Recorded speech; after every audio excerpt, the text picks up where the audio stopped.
여러분 안녕하십니까? 건축 인테리어 전문적으로 시공하는 강 소장입니다. 그리고 학원 실습 학원을 운영하고 있습니다. 오늘의 영상은 현장에서 일어났던 일을 제가 조금 설명하고자 합니다. 내가 건축 기사 및 AS 소장으로 모집을 한 데서 잠깐 회사에 근무한 적이 있습니다.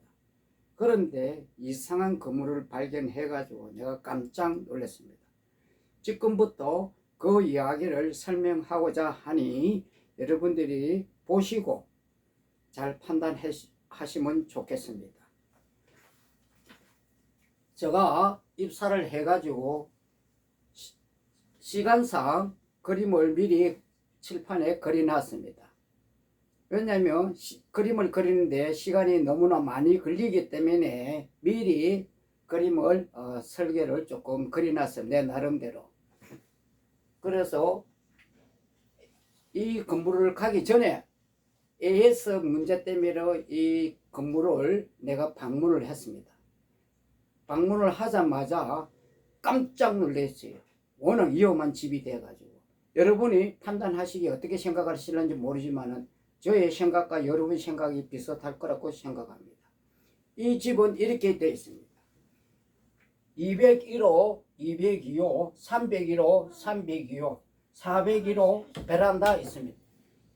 있는데 201호와 202호에 요렇게 50cm가 내려왔어요. 50cm가 내렸고 301호하고 302호하고 또 50cm가 내려왔어요. 또 401호하고 요 베란다까지 50cm가 내려왔어요. 통상적으로 건물을 지으면은 요 엘리베이터 있으면은 201호와 202호가 수평입니다. 수평 베란다에서 엘리베이터에서 출입을 하면은 수평이 맞습니다. 그러면은 안에 들어가면은 이렇게 현관이 있고 현관에서 약 한 5전에서 10전 정도 수평이 되면은 5전 한 7, 8cm 정도 방이 이렇게 형성돼 가지고 높아요. 왜냐 하면은 여기가 신발이 들어가기 때문에 흙 같은 거 이런 거 방에 들어가면 안 되기 때문에 거실 쪽으로 들어가면 안 되기 때문에 한 7 내지 10cm 정도 7 내지 10cm 정도 방이 높아요. 현관보다. 그런데 이 집은 이렇게 집이 50cm가 떨어졌어요. 이렇게. 내가 조금부터 이 50cm 떨어진 이유를 설명하려고 합니다. 그래서 내가 가서 다른 소장한테 물어봤어요. 그렇게 이 50cm가 201호하고 202호하고 왜 50cm가 내려가 있느냐 물어봤더니 일조권 때문에 그렇게 건물이 지어졌다 합니다. 일조권이 중요한 게 아니고 내가 설명을 하겠습니다. 지금부터. 또 여기 엘리베이터가 여기 있으면은 요렇게 들어가면은 여기 현관문입니다. 여기 현관문. 현관문이고 여기 현관입니다. 복도하고 이렇게 들어가면은 수평이 맞습니다. 그러면 한 10cm 정도 올라가야 될 거 아닙니까? 신발 같은 거, 흙 같은 거 이렇게 베란다 쪽으로 안 들어가니까.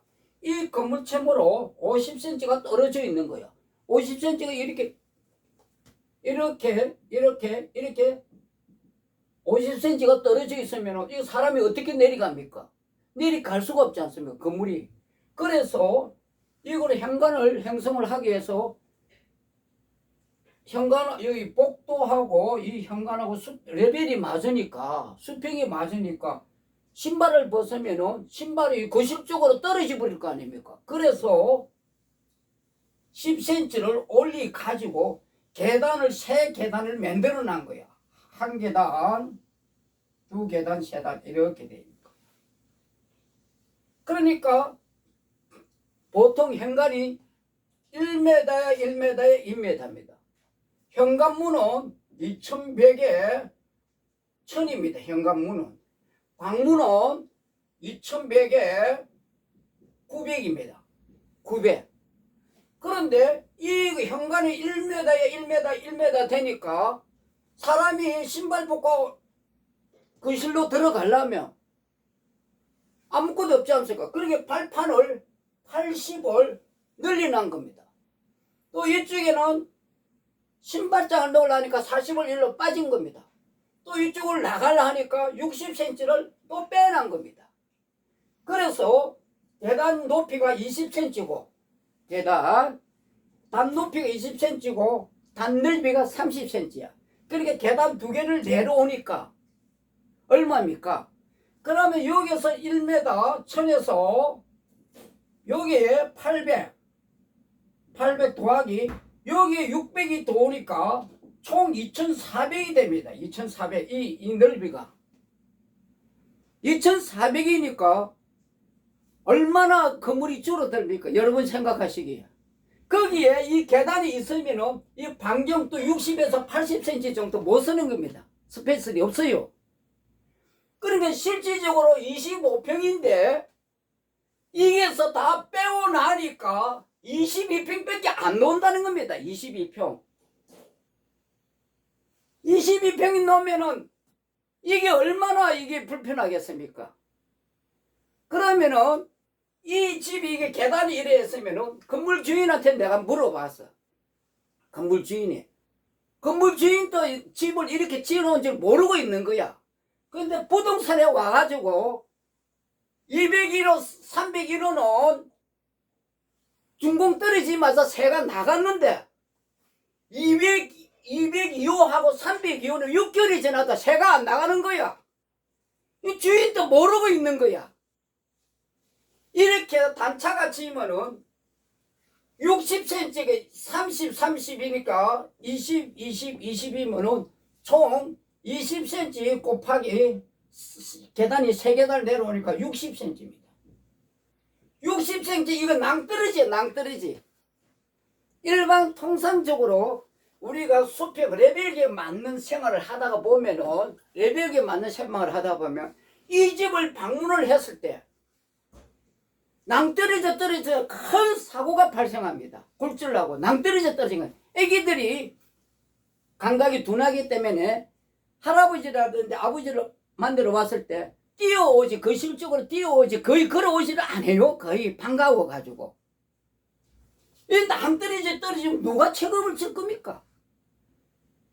이 건물 주인이 책임을 져야 됩니다.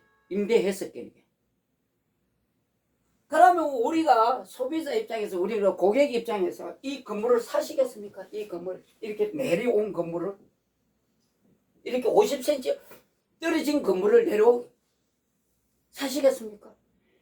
건물 주인이 땅을 사고 건물을 지을 때는 부가가치세를 높이기 위해서 부가가치를 높이기 위해서 땅을 사서 건물을 짓습니다. 그런데 이분은 건물을 지어놓고 부가가치가 떨어져 버린 거야. 그러면은 평당 500만원을 잡았을 때 300평이면은 15억입니다. 15억. 15억인데 15억 주고 이 건물을 살 사람은 아무도 없다는 거야. 그러면 15억이 있으면 18억에는 20억이 팔아야 될 거 아닙니까? 주인이. 15억이면은 10억을 줘도 이 건물을 살 사람이 아무도 없다는 거야. 부가가치가 그냥 값어치가 없다는 거야. 내가 왜 이런 이야기를 하느냐 하면은 건축사가 기본이 안 돼 있다는 거야. 건축사가 건축을 할 때는 설계를 할 때는 건물 주인이 부가가치가 높아질 건가 안 높아질 건가 새가 잘 들어올 건가 안 들어올 건가 이런 걸 생각하면서 설계를 해야 되는데 이거는 기본이 안 돼 있다는 거예요. 건축사가. 그래서 내가 소장을 했으면은 일조건이 안 맞으면은 지하에다가 한 30cm를 좀 파고 그 다음에 이 청 높이를 청고를 조금 10cm씩 낮추면은 이 레벨이 수평이 된다는 거예요. 수평이 된다는 겁니다. 이렇게 만들어야 집이 정상적으로 건물이 완성이 되어서 부가가치가 올라가는 거지. 지금은 이 건물이 부가가치가 똥값이 됐어요. 똥값. 여러분들이 새 들어간다면 이런 집에 들어가겠습니까? 이게 단차가 생긴 집에? 안 들어갑니다. 이상한 집이죠. 내가 소장으로 근무하면서 실질적으로 지어낸 게 아니고 현장에서 경험했던 것을 여러분들에게 설명합니다. 이런 집은 임대도 해서는 안 되고 사서도 안 된다는 뜻이에요. 사서도 안 된다. 만약에 집을 샀다면 구조 변경해서 이거 올려야 됩니다. 일조권이 됐든 뭐가 됐든 불법이 됐든 50cm를 하려면 돈이 얼마나 들겠습니까? 그러고 서랍가 이게 이중으로 쳐지면 회사에서도 공사비가 100원을 들어가고 150원이 들어갑니다. 시공비가. 우리는 설계를 하고 시공을 할 때는 건축주, 상가 주인의 그 사람이 운영하시는 분, 그 사람이 위주로 우리가 시공을 해야 된다고 저는 생각합니다. 여러분들이 생각하시기는 어떻게 생각하실런지 다 같이 고민 한번 해보시면 좋을 것 같아서 제가 오늘 이 건물을 소개합니다. 감사합니다. 강 소장입니다.